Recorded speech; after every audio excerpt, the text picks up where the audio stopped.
and that's cute, Ray, by the way. But still the music's important. And I noticed from Ray that only the BMI composers are up late. I will not confirm nor deny that fact, but you see who's in front of you, and I know some of the other folks did go to sleep early, so, and we're all having cocktails. I see your question there, Ray. I'm not doing Dukes. This is a standalone True Blood. You're not doing Dukes of Hazzard? True Blood. What? You're not doing I'm leaving. I'm leaving right now. They're going to drive the car in there tomorrow night. You can stop it in midair, by the way. Commercial. Oh, goodness. All right, keep him coming. Yeah, we're fading. Can we get any English stations up there? No. Are there any visuals of True Blood, Nate? They want to know. Are there any visuals with True? Oh, at the concert? Yeah, we're gonna have fangs and capes. No, yeah, Randy's gonna be in this big red and black robe with fangs. I don't think there are any visuals. I don't think there are. In terms of projecting things, I don't think there are. But I will say that Sergio was warning me. He thought that there was going to be a lot of people in costume for your show. Oh, wow. Have you heard that yet? I heard whispers of that. Yeah, supposedly there's quite a few people who are going to show up in full-on vampire garb. Nice. They're coming up here in a whole group now. Yeah. Together, really. Yeah. There's a big, black van that's going to be pulling in about 4 o'clock in the morning. Yeah. Okay. How would you compare live to studio performances of music? These are big questions. You know what? I'm not. No. Yeah. Well, no. I've just been in Israel answering these kinds of questions, and I was really brilliant last week or 2 weeks ago with your friend Steve.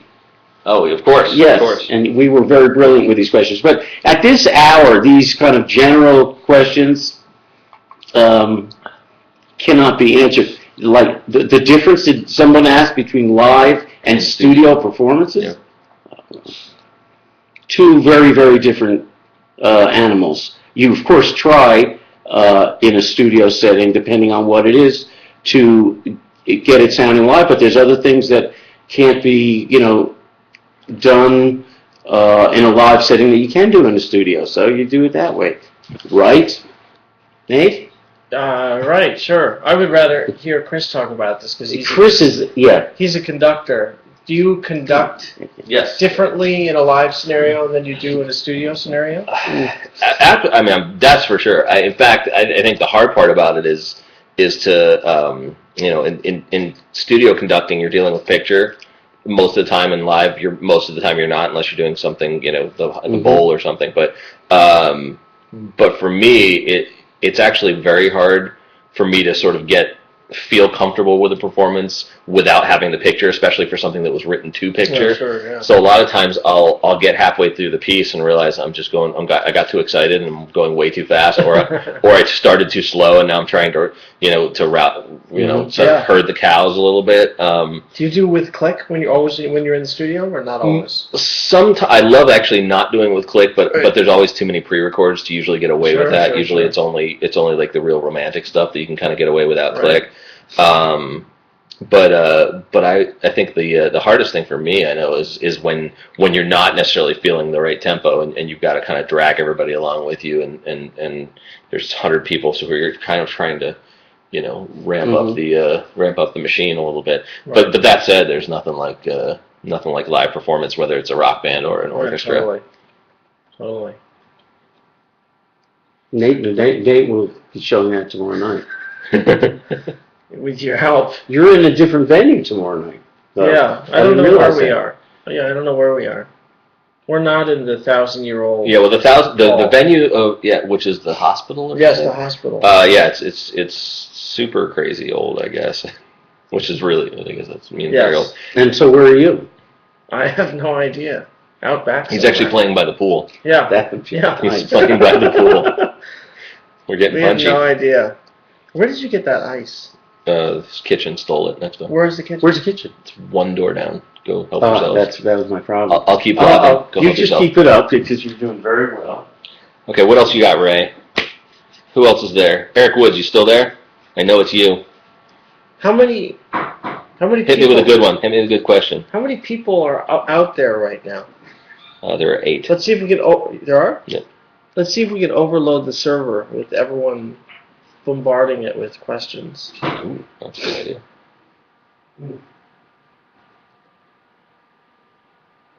And now nothing. Apparently we're not interesting enough. They're like, we're going to bed. Oh, actually, it's like 4 in the afternoon. They're not going to bed. They're going to happy hour.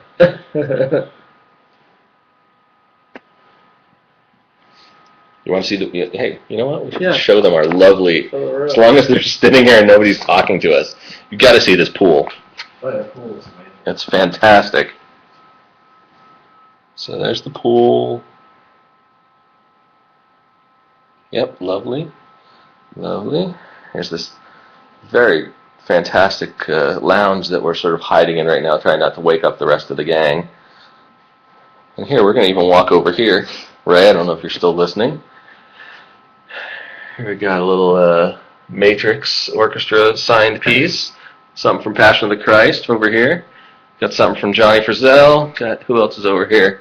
Here's John Powell's suite from X-Men up on the wall. Yep, yeah, how about that? So, we'll see if we can add ours to the festivities next year. That's really cool. Any more questions here? I see nothing, so I'm wondering if we lost Ray. Hey, Ray, did we lose you? Yeah, give us a sign. Give us a sign. They would call. Hopefully. Yeah, I would think so.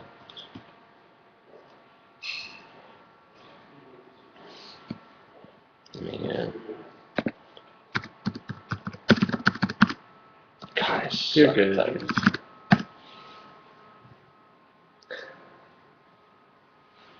What are you talking about? Who's JTV? Didn't we join the room? We are in the room.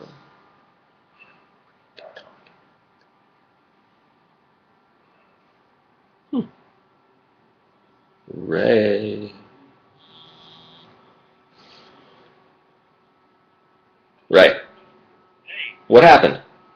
You're still on. Okay, are you hearing everything? Are we talking right now? Yeah, and you're not seeing the question? No, I'm not seeing questions anymore. There's like a 10-second delay. Okay, so one thing I asked for Randy was he's a prolific composer. Is there a genre of film you would like to score? Ooh. I'll hit him with that one. Hold on one Okay. sec. Hey, Randy. Yeah. There was a question for you specifically that said you're such a prolific composer, but is there a genre of film you would like to score that you haven't had a chance to score yet?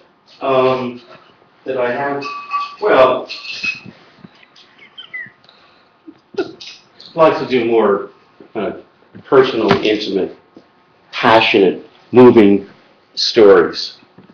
I've done them, but I'd like to do more of them. More of those. Yeah. What's the score you're most proud of, you think?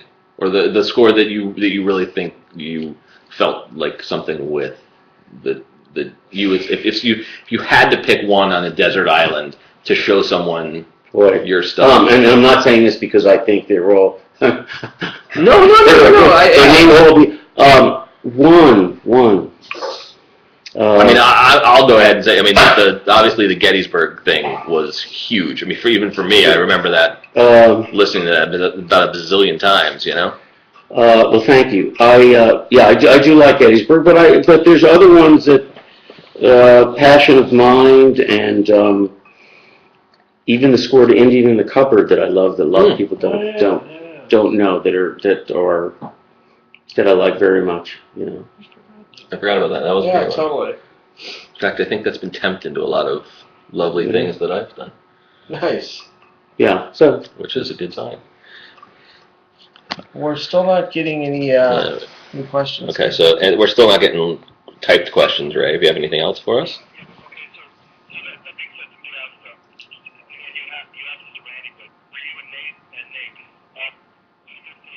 what's your favorite score to TV video game? That we've done? To you and Nate. Okay. Same question for us. Okay, Nate. go for it. Okay. Let's see. I think for me, I would say in the video game world, I really did enjoy the Medal of